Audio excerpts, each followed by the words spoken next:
Welcome to the thisABILITY Adventures podcast. I'm Andrea Anderson. And I'm Chip Dodd from Team thisABILITY.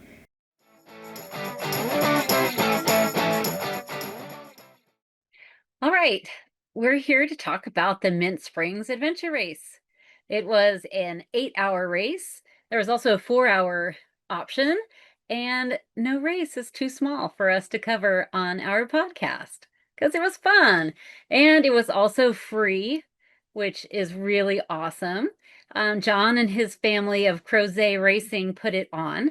And even though it was free, they had hot dogs and chips and water, and there were prizes. And spoiler alert, Chip won the prize for the top solo, which was also the top overall. What did you win, Chip?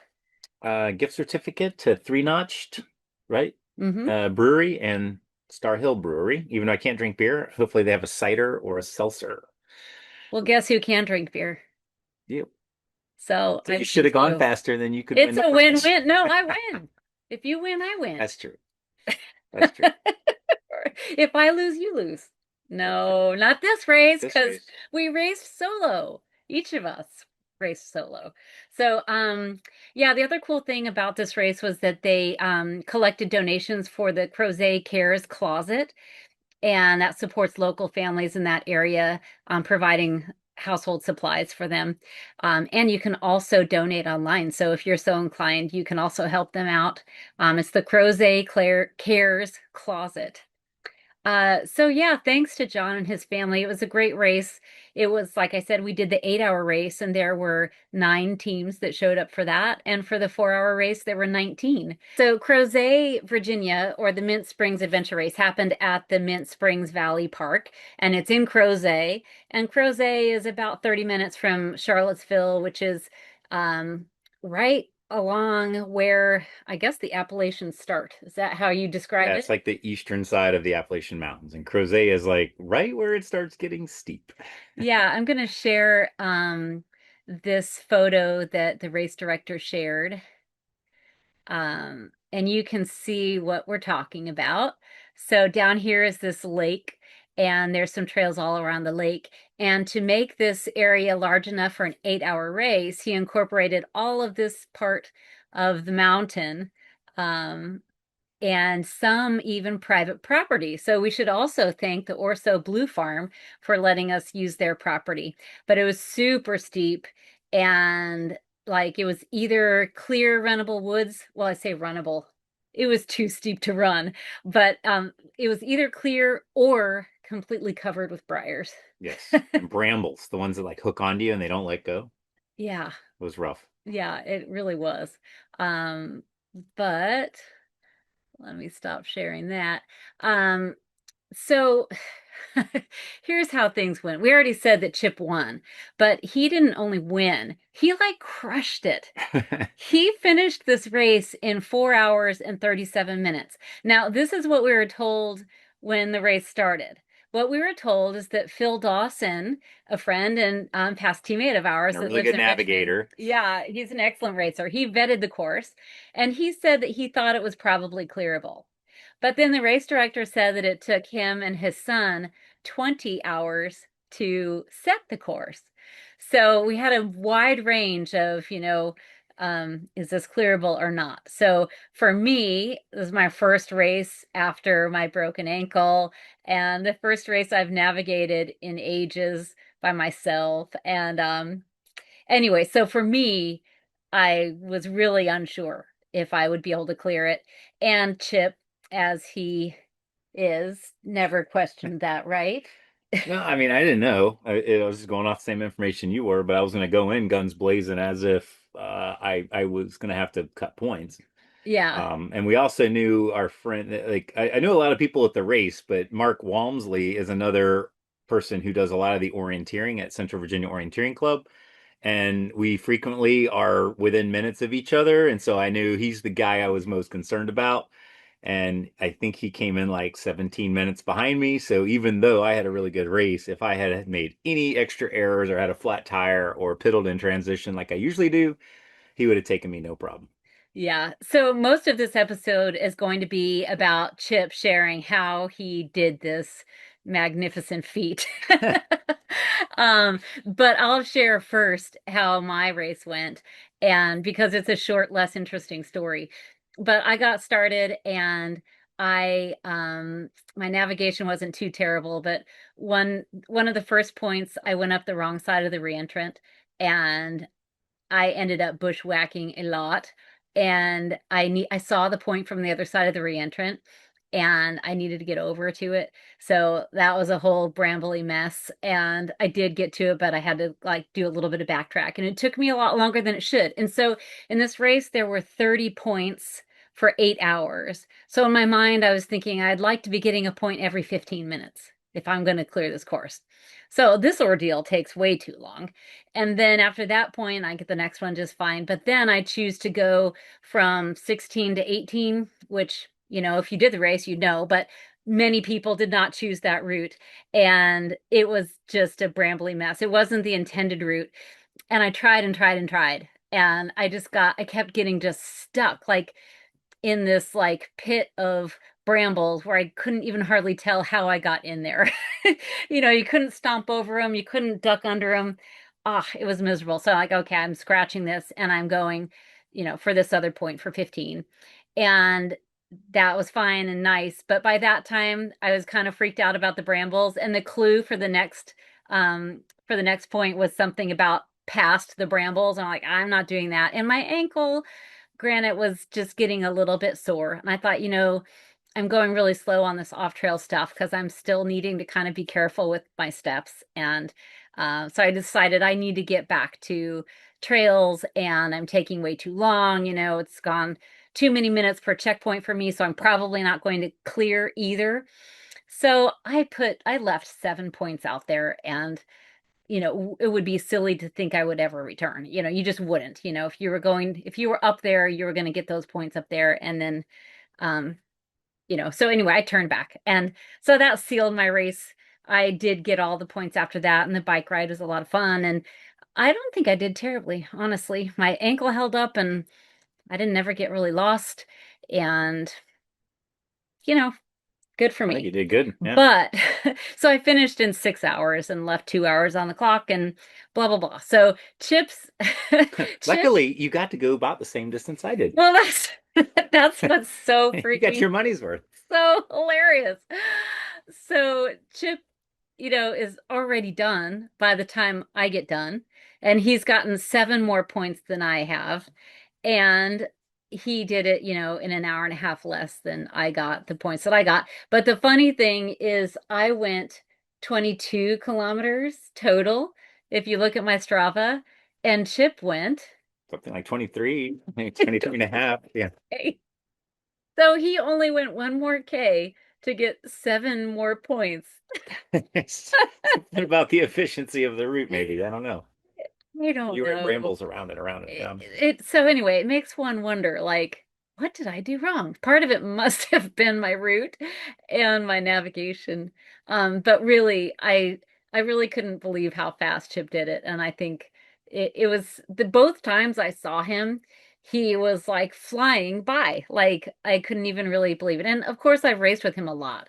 So it didn't surprise me completely, but it's really cool to see. So really what this episode is about is how did Chip do it?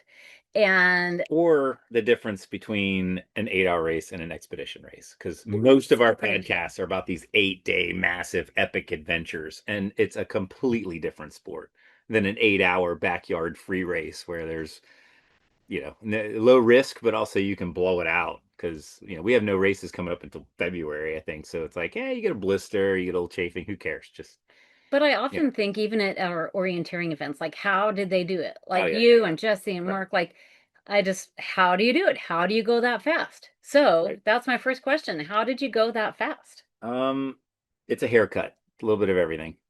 And we're gonna, as we normally do, we're gonna beat it to death, and we'll go through everything. But it's not one thing. There's not a secret bullet. It's a little bit of everything, Well, when and I years saw of experience. you, the speed is what amazed me. Yeah. So how do you get going that fast? Or how do you maintain going that How do fast? you maintain it? Well, I mean, so we can kind of start off with that. I went into it knowing I'm going solo. I don't get to do that very often, and it's kind of neat, I think, for everybody just to push as hard as you can and say, where are your personal limits? That go as fast as you can, where it's your heart rate or your skill or your fear, whatever is the limiting factor. And so, yeah, I started this race off just guns blazing, just gonna shoot it like a cannon and just go as fast as my heart, this 52-year-old heart will go. And I'd started off with that. So redlining your physical limits. I did expect the whole time I was kind of telling myself, if I feel good, I'm not going fast enough. I need to be pushing the heart rate to where it's uncomfortable, not dangerous, but just run the flats, run the downhills. If you're not out of breath and panting, something's wrong because don't take any breaks, no nothing. It's, theoretically an 8-hour race. And I figured I could go for 8 hours, no problem. Breathing was another big one, and I learned this from I think he's Polish, Wim Hof, the guy that he's called the Iceman. He talks a lot about breathing. He does it kind of as a meditation and cold management and what do you call it? Your metabolism management. But also, there's a part of the breathing where if you find yourself out of breath intellectually, you can think, well, maybe I just need to breathe more. And so let's say, for example, I'm running on flats and I'm about to hit a very, very strong uphill. I would start deep breathing quicker than usual. And deep breathing meaning your entire chest, not the shallow breathing that a lot of people do.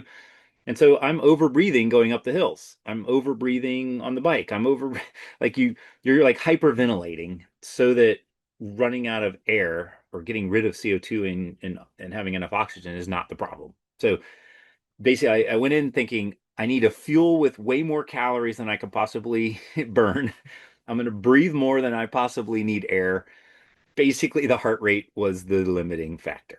Most of the time, the skill is also not the problem. I can move through the woods pretty quick. I'm pretty good on a bike, so I wasn't worried about the skill. It was really just how quick can I go with my heart rate, which at the end it was a little scary because I averaged 140 for the entire 4 hours and 37 minutes, which for me is nuts. Like normally my normal workouts, I'm at 135 maybe, like just chilling out and I'm talking and up and down, maybe 110. Like many 3 or 4 of the workouts I did with group rides and treks and stuff, my heart rate was 104 on average, and so 135, 140 is like the peak. Meanwhile, in this race, I was at 140 on average, and 170 I think was the peak. So you can just tell the difference on sense of urgency moving through the woods. So, And so you also mentioned in there that you just fueled with more calories than you oh yeah, could need. oh What did you absolutely. fuel with? So, okay, so this is like the design of 4 hour fuel. Like when you're on a big expedition and you're mid pack. I mean, yeah, make your peanut butter and jelly sandwiches and eat real food and stop at restaurants like we do sometimes and all of that. But if you're really going for the podium, you need quick calories. I like 4 hour fuel because it tastes good. It's got protein mixed in with it, so it's not just tailwind or something that's pure sugar. Um, it's got the electrolytes and all that kind of stuff in it. So I mixed up 2 different bottles of 4 hour fuel. One was going to be for the trek and one was going to be for the bike. So there's 800 calories in your bottle. And then I took a bag of M&Ms, which I split it into two, a big bag of M&Ms. So basically, that was going to be 1,400 calories between the two bags. I took some gluten-free chocolate-covered pretzels. So I had a bag of those, which probably was 300 calories. And then I took a turkey wrap that was kind of like if I'm walking up a hill and I can't go any faster, I'm just out of breath, I can eat a wrap. And that was pretty good. It was kind of a luxury. But either way, I could have made it on just the 4 hour fuel alone. All the other food was just for fun because I normally don't eat any sugar. And so when you're going that fast, it's like your body needs the sugar and it tastes really good to eat peanut M&Ms. So if I counted even close to correctly, isn't that around like 4,000 calories or something? I would have had 4,000 calories if I took 8 hours to finish the race. But since Yeah. I finished in 4 hours and 37 minutes, I didn't get a chance to, when I got to TA and did the transition, I only had like an hour and 15 minutes. So I ended up with leftover food. How much left over? like the second bag of pretzels and the half the bag of the M&Ms, and almost I had about another half a bottle of 4 Hour Fuel. It's just funny, like all It your was a weight lot. was food. All the way was food. Because it's a Yeah, short race, you yeah. don't have to carry all that much. Mm-mm. But Nah, I had a still, shirt and a space blanket. I didn't take a rain jacket because it wasn't necessary. So yeah, yeah, I took the bare minimum. That's the other thing is I train heavy because I'm usually going into these big expeditions where I'm the Sherpa and I'm carrying a pack raft and paddles and gear and extra water. And so I'm training all the time with a 20-pound pack. And then now I go into a race and my pack's like just water and food. Like that's it. So maybe 10 pounds. Like I felt like a gazelle. It's weird. yeah. Okay, so the first thing of how you did it was you just pushed really hard, as hard as you could, Yep. and you fueled that push. Yep. And though you have to have near perfect navigation, like your Yeah. Strava track was like, oh yeah, there's nothing wrong there. There Yep. was one or two really small bobbles. Yep. But what helped you the most in the navigation? Well, the biggest thing this race was the altimeter. With altitude, this race was very much up and downhill, and a lot of the points were off trail, and so you're just in the middle of the woods. And with all the briars, it was hard to stay on a bearing. So I went into it knowing that the altimeter was going to be the key metric. I also figured, I don't know if Mark listens to our podcast, but I figured also he's an orienteer guy, which is normally 1 hour running around in the woods. And in our area, it's all flat. And so I was like, maybe he doesn't use an altimeter and that'll be my edge, you know. So who knows if he used it? We'll have to talk to him about that later. Yeah, Um, I used it a lot too. yeah. It was really helpful. And you know, with an altimeter, I guess the main thing is it, especially either you got a dumb watch and you're using barometric pressure, or you have a smart watch like a Garmin, and then you put it in AR mode, and then now you're back to barometric pressure. So you do have to, you know, get it set before the start, hopefully using GPS, and then once you hit start, you're using your altimeter a lot, and you have to keep verifying that the altitude on the map and the altitude on your altimeter are matching up. And the minute they're not matching up, you try to find a known location and then reset it. So I probably during this race reset my altimeter 3 or 4 times just to make sure. Anytime I got more than like 4 or 5 meters off, I'd go ahead and reset it. Or if I got to a place like at an intersection right on the top of the line, I would just reset it if it was out of range. I So, didn't do that at all. I oh, never reset mine. Hmm. so Maybe that's one thing I I mean, should do you don't better. have to reset it until like, but if you're getting to checkpoint 12 and you see that it's on top of the line, you verify you're close. And Might as if well. it's 10 or more off, then absolutely change Yeah. it. It means the weather. And we started this race off, blue skies, clear, no problem. And by the end of the race, there was clouds. So as the weather changes, like a low pressure turns to a high pressure or vice versa, your altimeter is going to be off. And so in a race, 4 hour race, it makes sense to change it at least 4 times. Like once an hour is probably enough. So you also used a compass. How many Yeah. times did you use your The big big compass, faceplate base as plate compass. compared to Yeah. a wrist So compass? typically I use the wrist compass because you're just going down a trail. You just need to know I'm generally heading northeast. And then maybe, you know, I need to be looking for my turn once it turns north or whatever. Pick a bearing.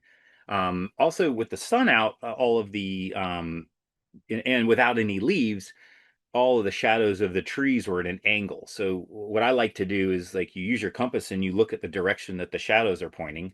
And so now you just have that in your head. And then now as you're running around on the trails, I mean, the sun moves, but it doesn't move that fast. So let's just say you're going uphill trying to get to a point and you're squiggling on the trail. You can just use the tree shadows instead of keep looking at your compass.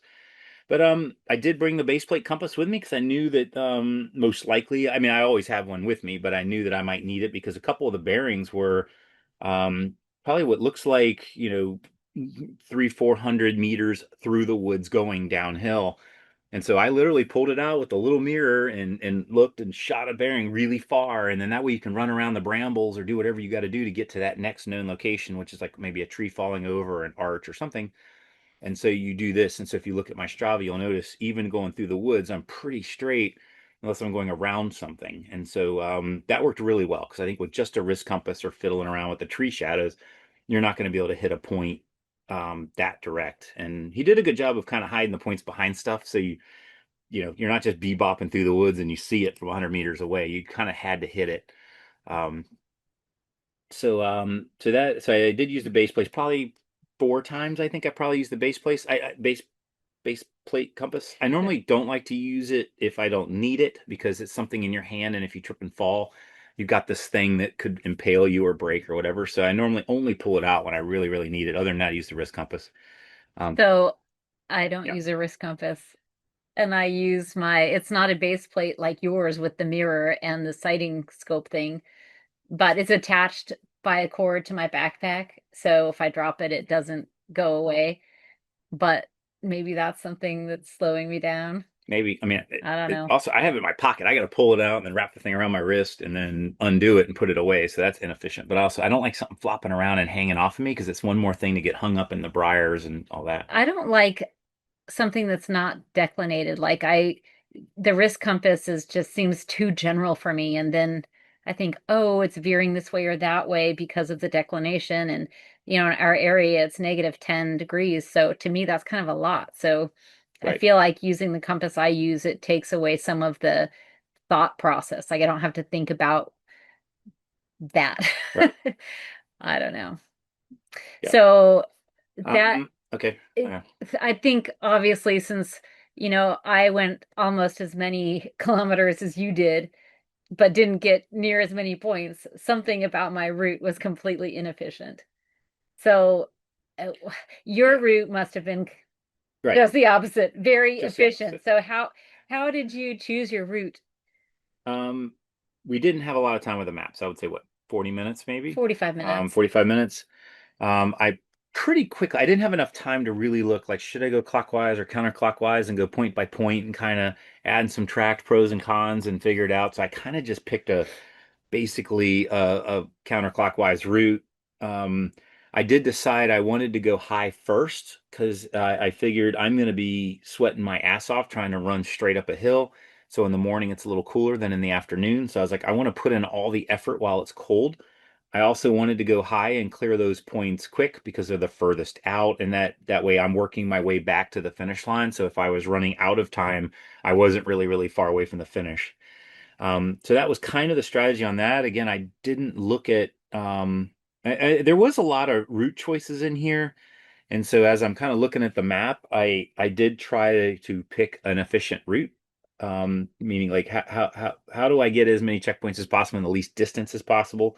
I cut a lot of corners. I did a lot of bushwhacking. Like we said that the forest when there weren't brambles, which was pretty obvious to see. You see this like big wall of hedge, and you're like, crap, I'm not going through that because again, there wasn't much rhodo. So if there was vegetation, it probably was impenetrable or very, very slow. And so, but I did like as we're squiggling up, if I could, especially if there was like somebody else on the trail above me, I would just cut right to them and just cut off the corner. So I was not scared to go off trail. I basically go off trail unless there's a trail that is in my best interest. But I did not shy away from just busting through the woods as quick as I could.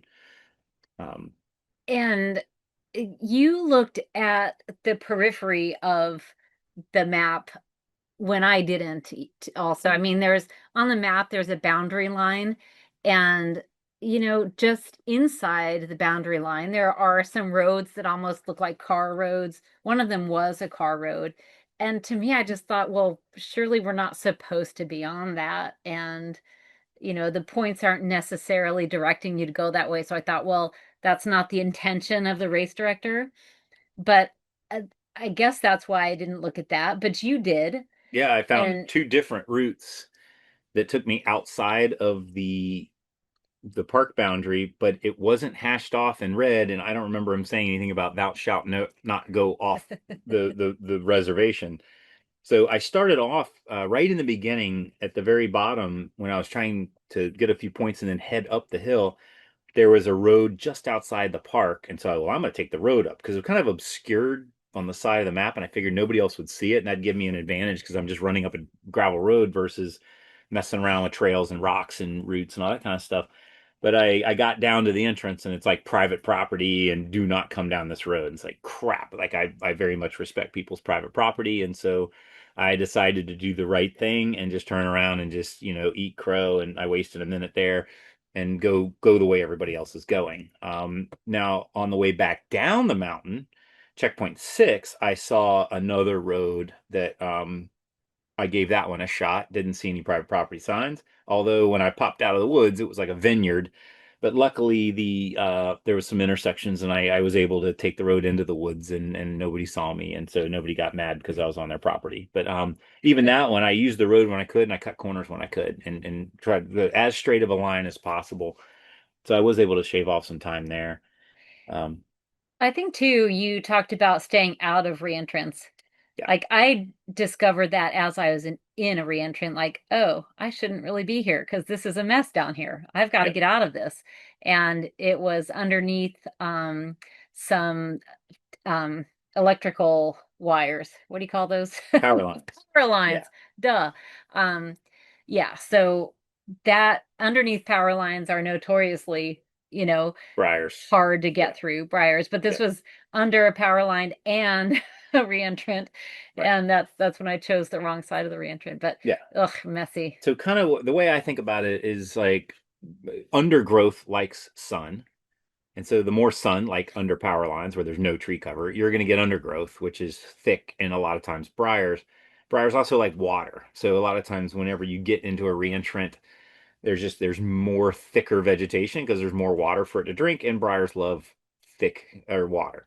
So I did try to stay. Oh, and also in reentrants, especially steep ones, there's a lot of deadfall. So now you're climbing up and over and around and under stuff. Spurs are typically much clearer. A lot of times you'll find animal trails on spurs, and there's not as much deadfall. I guess the deadfall kind of falls down, and if you're on right on the ridge line, it's not so bad. So I think this might be an experience thing, but let's say you know you're going on a bearing, or you're just going in a general direction, or let's say you're on a bearing, you're trying to stay exactly on the bearing. After a while, you get the experience where if you have to go around something, you can kind of estimate I went over 10, I've got to come back 10 and do that right or left. But basically, mentally, I kind of keep track of how far I've gone to the right or left of my bearing, and you just kind of do it all mentally. You end up with a gut feeling. So if you're trying to keep a bearing like going straight through the woods, after you've done this a lot and you're experienced, you're able to like if you have to divert 10 meters to the left to go around something, you kind of in your mind you can just figure out how to divert back right about 10 meters and get back on your bearing. The other thing is you kind of get the hang of if I need to go in the woods 250 meters, you can kind of in your head kind of time it. How far is 250 meters? You can kind of just use your eyesight to look and say that's about 50 or that's about 100, but that just takes a lot of time out in the woods. Um, and then, you can also pace count. I didn't pace count because it wasn't flat. I used the altimeter, and that told me when I was about in the right area. So I was able to move through the woods quick without pace counting, which I think that was able to speed me up a little bit. So a lot of this is just experience going through the woods fast doing orienteering meets. So I definitely, for anybody that does adventure racing, you should find your local orienteering club or find a permanent orienteering course and just try to do it really, really fast. And that's going to give you a lot of experience on getting lost and refinding yourself. And then eventually it starts clicking. So a lot of times we say, the faster you go, the harder it is to make good sound decisions, Yeah. and you start making mistakes with higher heart rate. This did not happen to you this time, right? Like you didn't have any effects of I'm pushing too hard, so I'm making dumb mistakes. I mean, there was a couple little wobbles. Like I kind of forgot to calibrate my altimeter before the start. So my first checkpoint, I was off a little bit. Also, But that wouldn't have th been due to high heart rate. no, That's that what wasn't I'm high heart rate. wondering. I'm sorry. Like, Yeah, since you yeah, pushed so hard this yeah, time and your that's true. average heart rate was higher than it usually ever is, especially for that length Right. of time. Yeah, that's true. No, from that standpoint, I thought I did really well. I tried to really focus and really concentrate and know, hey, I'm going fast and I'm panting. I need to kind of think through this. But although I did have some bobbles, they weren't from the high heart rate, which normally in orienteering, the minute your heart rate gets up above 130, 140, you usually start making mistakes and you go off and you're using your gut instead of your your dashboard of gauges, things like your compass or your altimeter or that type of thing. So I think yeah, maybe it's just Yeah, experience. I don't know. I don't know. That's really cool. Progress, maybe, you know. Progress, yes. And Um, yeah, but so just talking about going fast, I mean, like I mentioned when I saw you, how fast you looked. Like you were running not just on trails. This is like through foliage and rocks and just uncertain footing. right. Like I just and when I race with you, sometimes when I'm having a hard time keeping up, I literally try to step in exactly your footsteps. Right. And it's always just watching you. I feel like you just don't even look, like you don't even care what's there. Like you're just stomping around like Bigfoot or something. Like, and I feel like it's it's where you're basically reacting to wherever your foot falls instead of looking to see where you're going to put your foot. Yep. And I don't know if that makes sense, but since I'm really hyper aware right now of my foot placement because my ankle is just really not 100% yet, it's like a little bit weak and a little uncertain, and my balance is a little bit off still. And maybe it's just a little bit of fear mixed in there too, but I want to get back to where it's a little bit more like I see you doing, where you're not overthinking it. You're just like putting your foot down. And if there's something there that makes you, twist a little bit, oh, you just react, you just Yeah. I and think we said it's a controlled fall. It's you're constantly just falling in a forward motion. so how many times did you fall? Uh, Quite a few. I don't think I ever tripped and fell forward. I normally was going downhill and would slip and land on my ass and slide down a little bit because the hills were very steep. So I think that happens to anybody. There's a lot of like almost like slate that was uh, rocks that would just the minute you hit it, they slide, or you touch the rock and it's got green muck on it, and it had rained a little bit the night before, I think. Yeah, it rained the night before, so everything was like a little bit slick and just slippery and wet, but not muddy. But the other thing, we talked about this on one of the podcasts, but it's worth bringing it up. Part of it is what you're saying, where you just get good at just like for example, maybe you don't heel strike, you kind of are landing on the fronts of your feet, so it's not so you're not so like definite. Like a heel strike, if you strike wrong, you're going to get a twisted ankle. But if you're kind of running on your toes, things can be wonky, and you can kind of survive it without rolling your ankle. So I do a lot of that. And then I think mostly is if you train on a treadmill or you ride an inside bike, you have the fitness, but you don't have the mental acuity of looking at a trail and identifying objects and routes and things and memorize it in such a way that your feet know where to step. But the more you train outside, especially trail running and mountain biking with a mat board, I think the more you do it, especially if you do it fast, your brain is now having to look further out because you can't just look at where you're stepping. You can't look at every single step. You need to just look forward out 5 to 10 feet in front of you. And then your subconscious is basically memorizing what's coming at you. And then your feet are just kind of doing what your mind had memorized. So I'm looking out and memorizing the trail. My subconscious is telling me where to put my feet so I don't trip. Same with a bike with a map board. The minute you put that map board, you can't see what your tire is about to hit. So you really have to memorize the trail 10 feet out and then let your subconscious go around stuff. But that's the thing. You're not actually thinking about, okay, No, I've got to memorize that. And then it's all subconscious, second nature. second nature. It just takes Yeah. 10,000 hours of doing it. Like Yeah. running fast downhill when it's rocks and roots is dangerous. And I have a scar now because I busted my ass just recently. So it's bad. But the idea is that if you're also running through the woods, like if you're orienteering, you're jumping over stuff, you got to watch out for holes and ducking under stuff. And yeah, I think it just takes a lot of practice and be impact ready. Like you're gonna fall, you're gonna hit stuff, so you got to kind of do it a lot and fall a lot, and hope you just don't get impaled. Yeah. I mean, just kind of being nimble and actually like Yeah, knowing where your center of gravity is, right. yeah. So if another example, like when I'm going downhill, like if you're just walking downhill, you're what really sucks is like when you slip and you land on your butt, which I did a few times in this. But as you're going downhill, like especially if you're walking down a steep hill, if you're like leaning forward, you're kind of crouched over like an old man and bending your knees. When that slip occurs, you don't fall and land on your butt and hit your head or anything. You're kind of already leaning forward, getting ready to fall backwards. And so there's some of these little Mhm. techniques that just it makes it so that you're more fall ready because at some point you're gonna slip. And so the idea is that what configuration are you in so when that slip occurs, you're more likely to recover. Yeah, that leaning forward when you're going downhill, especially if you have poles, that's Yeah. really, really helpful. Yep.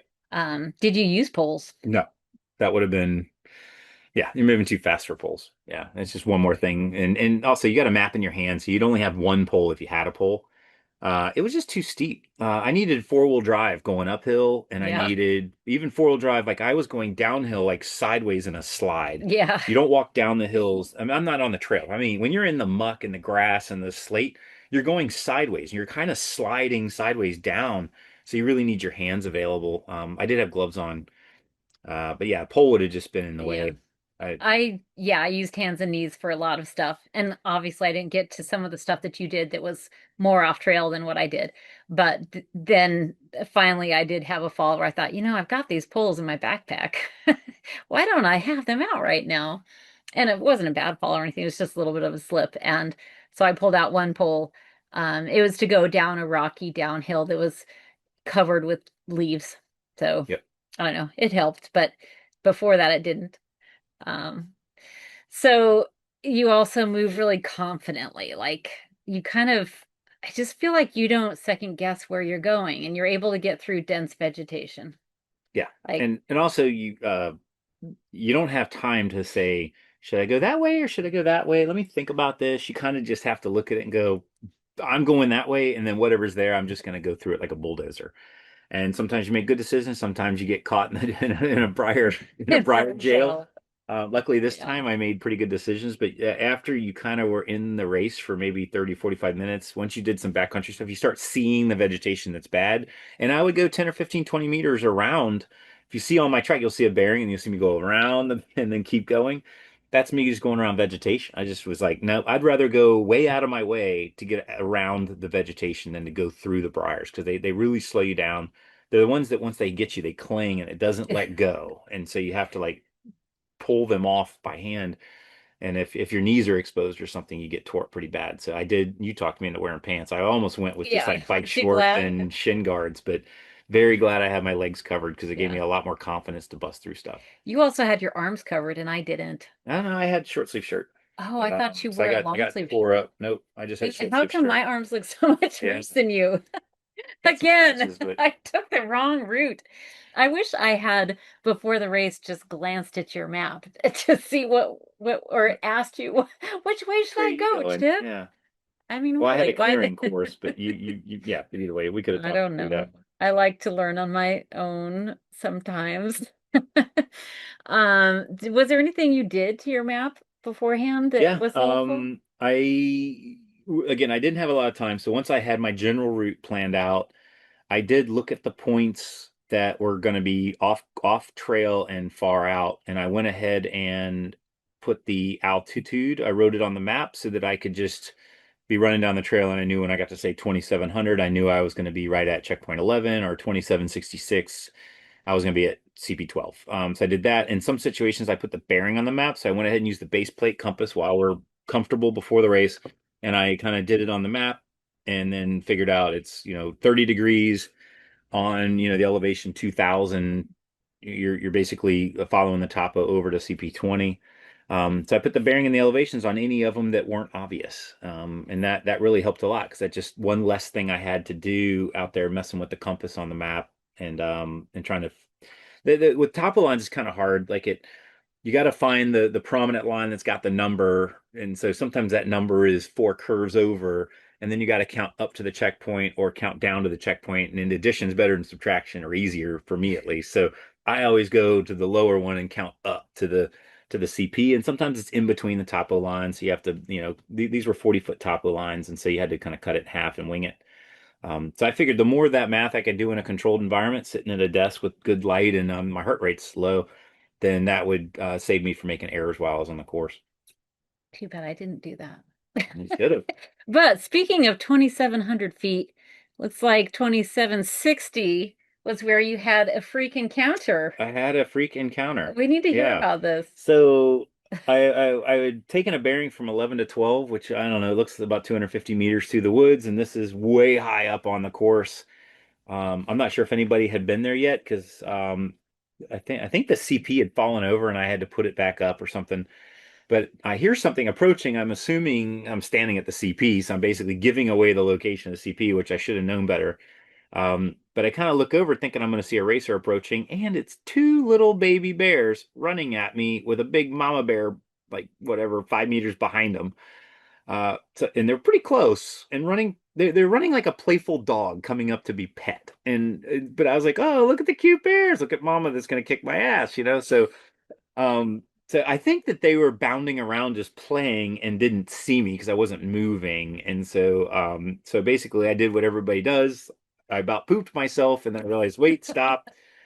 You can't run. You have to puff yourself up and act tough and yell and holler and all of that and hope that the bear turns around and doesn't maul you. And so I did that. So after the first second of oh shit, I decided to puff up and hollered, and the first holler didn't work. And then I yelled louder and more aggressively, and one of the little baby bears turned around, and then the mom kind of looked at me and looked at the baby bear and decided correctly to go with the baby bear because I didn't want to have to open a can of whoop ass on a mama bear.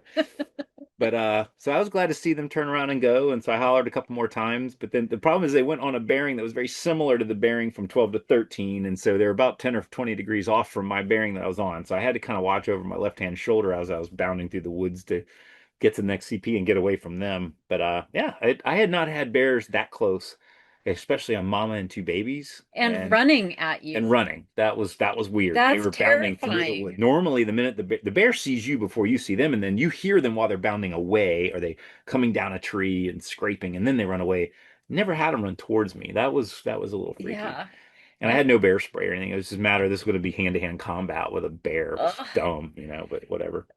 So You on know, our hike today, we took bear the bear spray. spray. Yeah, Does it make you think you might carry bear spray more maybe. often? Or mace. I know bear Or spray's bear better than horn? mace. Bear horn, maybe. And it's weight. Do you want to win or you want to be safe? Yeah. Oh, I think safety. Yeah. Anyway, yeah, and you also had some efficient gear. Oh yeah. Um, Yeah. I took a very small pack. Normally I take a big pack because again, I'm usually on a team. I want to be able to take other people's stuff if they need it or have extra gear and yada yada. So in this situation I had like the out there, what is it, a 15-liter pack. So very light pack. Only took the mandatory equipment, like literally, no rain jacket. I just had a space blanket. I was pretty sure that we had cell coverage in the whole area, so I wasn't too much worried if I got hurt, I could call somebody.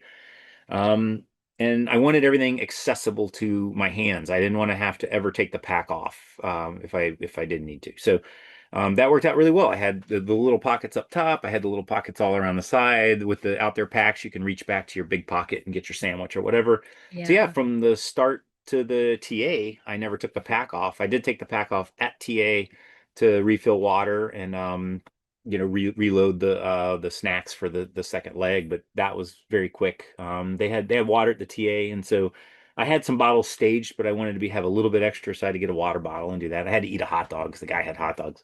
I really yeah, appreciated that. That was good. But I would say I was in and out of TA in less than 10 minutes. I was probably 5 minutes, maybe seven at most. But I didn't have a lot to do. It was a matter of refill water, refill food, get on the bike and go and eat a hot dog. yeah. I mean, that's the Yeah. beauty of a short race is Yep. you really don't need the transition Mm. like you do in other races. No, Um, and of course, racing solo, there's a lot of efficiencies in that. absolutely. Like, Yeah. what did it ever strike you that, oh, I'm racing solo, I don't have to discuss this or that with Yes. anyone? It was nice. I mean, I love expedition racing. I love the team aspect of it, but the transaction time's expensive. I mean, it's just like oh, where are we going? When are we going to get there? How far is it? What are we looking for next? It's like all these questions and questions and Or even questions. if there's no Yeah. questions and you're just communicating what you're doing. Right. There's that too. Yep. That, I mean, Or we could go this way, could go that way. Like, how are you guys feeling? I don't know any of that stuff. When you're solo, you don't say a word the whole time, yeah, unless you see another racer. You're like, yeah, hi, and you keep going. But yeah, basically, it's just very quick. You're just focused. This is what I need to do. Take the bearing and execute. Start running. There's no discussion, no come on, or are you doing okay, or asking questions. And so I think that, they say, if you want to go fast, go solo. If you want to go far, go with a team. Well, this is an 8-hour race that only took 4 hours. So go fast. You don't need a team. it only took So, 4 hours for you. I yeah. think the first team that cleared was 7 hours and 20 minutes. So that But that goes still, back to Phil Dawson. Like the course is clearable, maybe, and so with a team with the extra transaction and yeah. all that kind of stuff, so it was a well-designed course. Of course, for me, it was expensive not having a team. Like I could have had Could have asked questions. I could have used someone to tell me, which route to take, for instance. But I still really enjoy being able to make all my own decisions Yeah. and just being out there all by myself. Like it felt really great. And it felt great doing the things that I just really like to do that I haven't been able to do in a long time. And do it as fast or slow as I want. Like I didn't have to feel like I was needing to keep up with anybody. And so the benefits for a short race racing solo for me this time outweighed the drawbacks of not having a better nav on my team than myself. I think another thing, But since you are by yourself, you don't have that second set of eyes. And so I think the thing is you want to stay found and not the minute you don't know where you are, stop and figure it out and get found again. But you don't just want to be bebopping around and then get way off yeah. because you don't have anybody else there to like, hey, what did we do? Um, but Yeah. I did make my little bobbles like here and there, but I recovered very quickly, and it was like just really quick. I was like, something's wrong, figure it out. Oh, I know what I did, and then you go fix it and then move on very quickly. So there's no pity parties and pouting and all that. You're just like constantly going, it's right, it's right, it's right, it's wrong, fix it. Okay, right, right, right. Yeah. So it's got to be fast. It's like that's the thing is like everything is. I mean, second in a race like this, seconds matter. Again, Mark was just behind me by 17 minutes. I mean, that's not a lot in a four something hour race. Well, and we didn't talk much about the mental part of the Yep. game. Like how did you keep yourself pushing for that long? Well, first you get to the start line and you look around the crowd and you say, "Is Jesse Spangler here or not?" And if Spangler is not there, there is a chance at winning. But when Spangler's there, yeah, it's is it going to be second, third, fourth? You never know. So then I'm like, okay, Spangler's not here. Walmsley's here. I got to worry about that guy.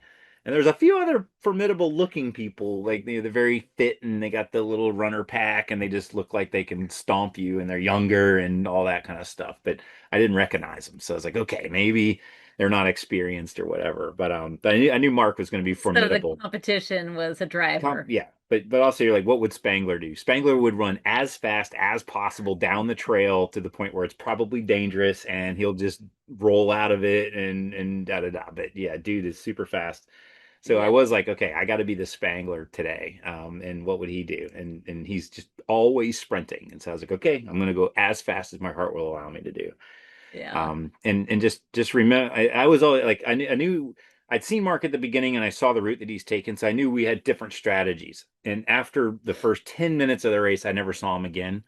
And so the whole time I'm like, he's got to be right behind me. He's got, who knows? He could already be at the TA. So I asked the minute I got to the TA, I came in, I think I was 3 hours and 20 minutes. I got off the trek section and I show up and I'm fumbling with my gear and the John walks over and he's like, hey, what are you, blah blah blah. And I was like, am I the first one in that's clearing? And he goes, you're the first one. You cleared the trek? And I'm like, yeah. And he's like, and I 3 hours and 20 minutes. Yes, I cleared the trek. He's like, oh my God, like how did you do it? He's like, I'm embarrassed. I was like, whatever. Like, okay, I'm the first one in, cool. And then he's like, do you want a hot dog? I'm like, yes, of course I want a hot dog. Hey, put food in front of me. I have a glass of wine if he was offering it. No, I'm just Yeah. kidding. But either way, it was fun. But either way, I thought Wom was going to be right on me, and he did. What's He came right through TA right after me, and he asked same thing. Has Chip come through yet? And he goes, yep, Chip just came through, but you got him. He's out 10 minutes before you or whatever. So he kind of was like, crap. Chip's good on the bike. I'm 10 minutes behind him. There's no way I can beat him, but he still tried, and he came very close. Yeah. And would Spangler have had a hot dog?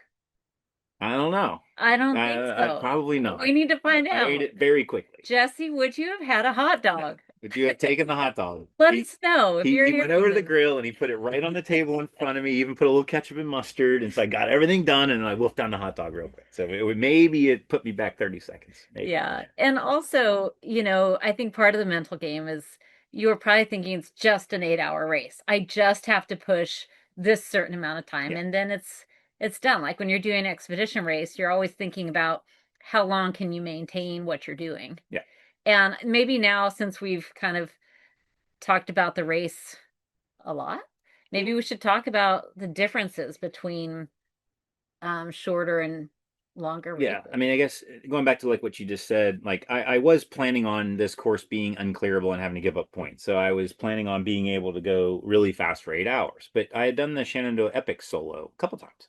But the last one solo, it was like high heart rate going out the whole time, 24 hours. So I know physically, I knew I was not going to have a problem, meaning bonk and things like that. Yeah, Now I did have some cramps, you like know how to the take care of yourself yeah, for the there pushing there's across. no way to I don't have a way to train going up 45-degree inclines and going down. I just don't have a way to train for that. So towards the end of the trek there was a few times I started having some cramps, but usually within 30 to a minute I was able to, like, I'd just eat some food or refill my water bottles or whatever, and I was able to get them to go away and keep moving. So it was never debilitating, it was really annoying. So physically, that was also my limitation, was the cramps. But you're going at a pace that's unsustainable. That you can't do that for multiple days, at least at my age and at my fitness. But I knew that I could do it for 8 hours. That wasn't gonna be a problem. So expedition, you'd be crazy to try to do a leg. I'm sorry, mid-pack teams on the international stage would be crazy to try to do a leg at 140, heart rate, because you're just wearing yourself out, you're wearing your teammates out. You're starting to cramp up, you're starting to bonk, and it's so we're normally operating much lower, 110, 120 probably on average, maybe Well, while you're moving. ideally, the whole team is operating at the same heart rate because if Right. you've got someone working much harder, it eventually catches up to whoever that person is. And Yep. I know that from experience. Yeah, Lesotho is my big reminder of Right. what it's like to be pushing harder than your teammates and what happens when it catches up. Yeah. Absolutely. And that, yeah, and the gap just gets bigger and bigger. So let's say there's three people that can operate at 130 sustained because they're fit. Somebody else is unfit or just didn't train enough at that sport or whatever, and they're operating 140, 150, 160 or whatever. Even if you're starting to cross load weight, if their heart rate's significantly higher than the other teammates, they're going to have problems because that's unsustainable when 120, 130 is sustainable. And so, who knows how that's going to manifest into bad stuff. It might be they bonk, it might be they slow way down, it might be that they get wonky and they start wrecking the bike or tripping and falling, all that kind of stuff that happens when your heart rate's too high. Or it's day two and they need 5 hours of sleep and everybody else needs 2 hours of sleep. So the team takes 2 hours and then the person's -3 because they needed the recovery time for their muscles and stuff. And they're just getting slower and slower and slower and slower. So in an ideal world, you're exactly right. The team should be all equal in fitness and skill, because it doesn't matter how fit you are. If you train on a trainer in a Planet Fitness and then you go try to ride your bike down the trails that were on this race, you're going to be slow because you're taking your time. You're not used to going down rocks and all this dangerous stuff that if you wreck, you're really going to get hurt. So, But I just, mean, back to the heart rate thing, ideally, that's a good thing. When you're doing a short race, you're pushing, as hard as you can.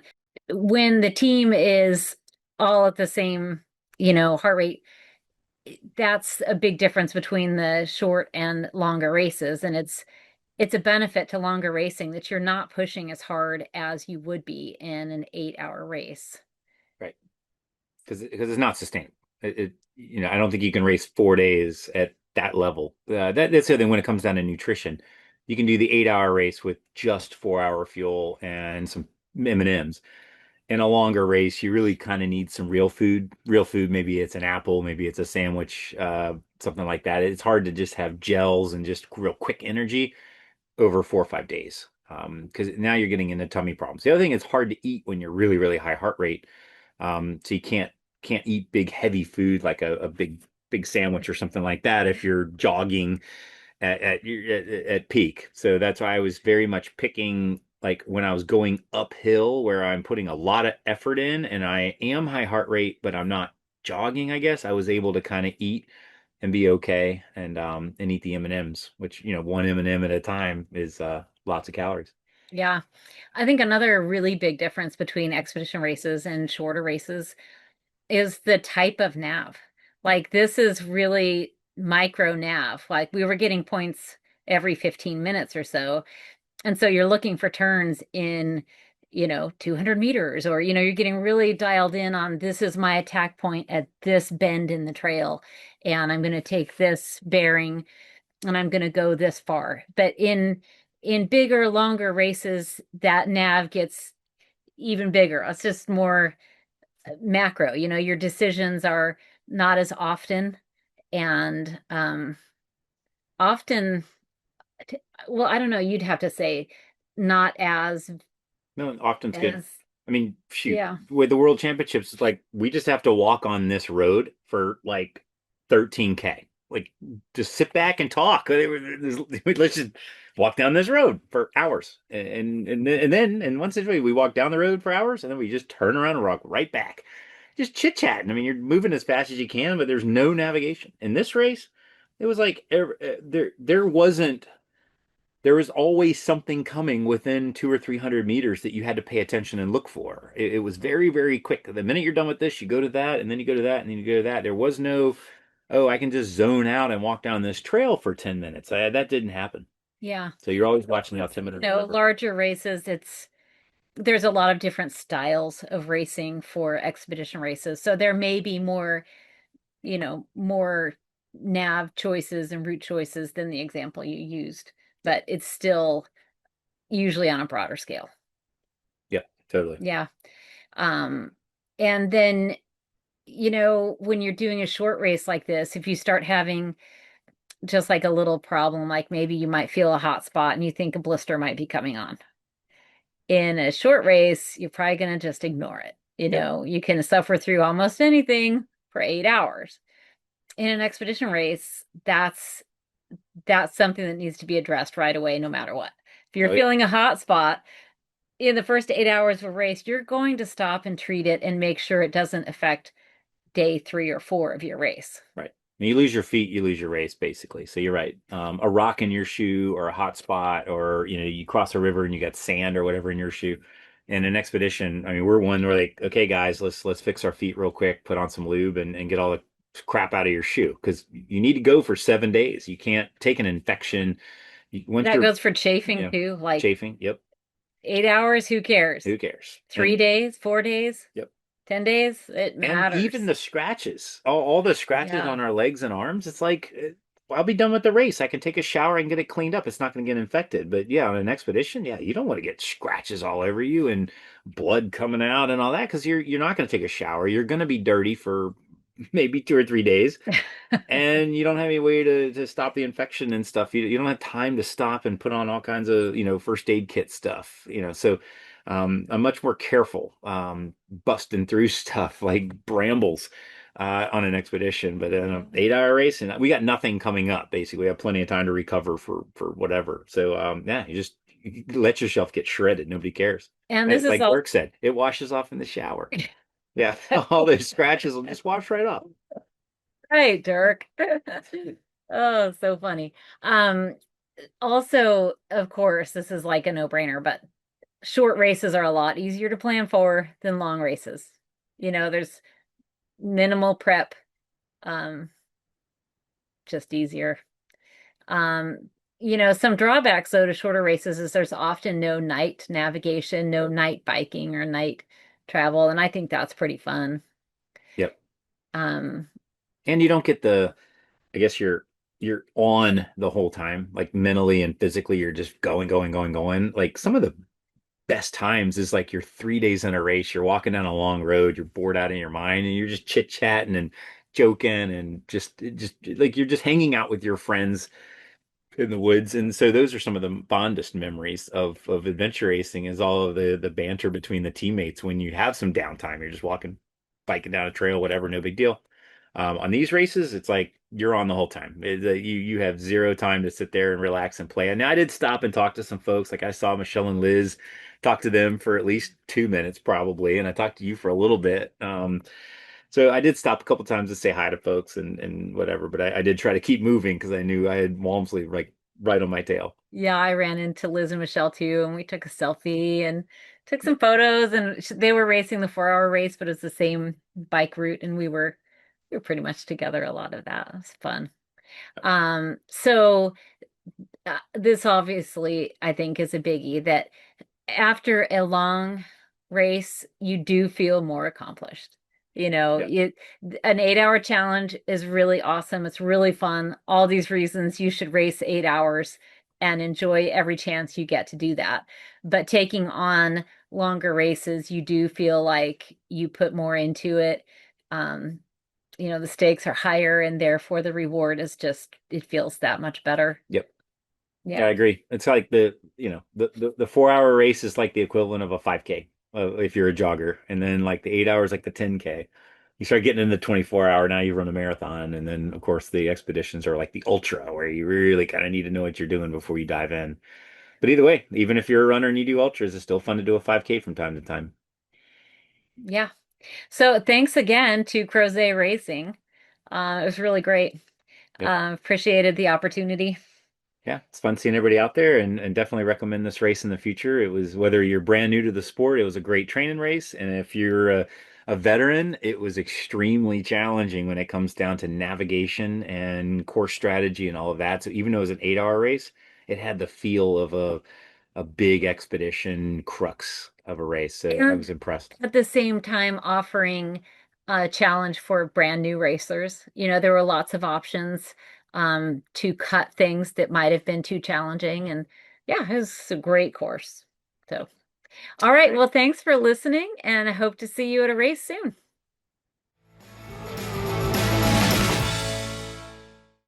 We hope you enjoyed this podcast. Please take a moment to leave a rating and a comment. To find additional content, including the video versions of these discussions, you can search for thisABILITY Racing on YouTube, Facebook, and Instagram. We hope this podcast inspired you to focus on your abilities and plan your next adventure. See you on the trail.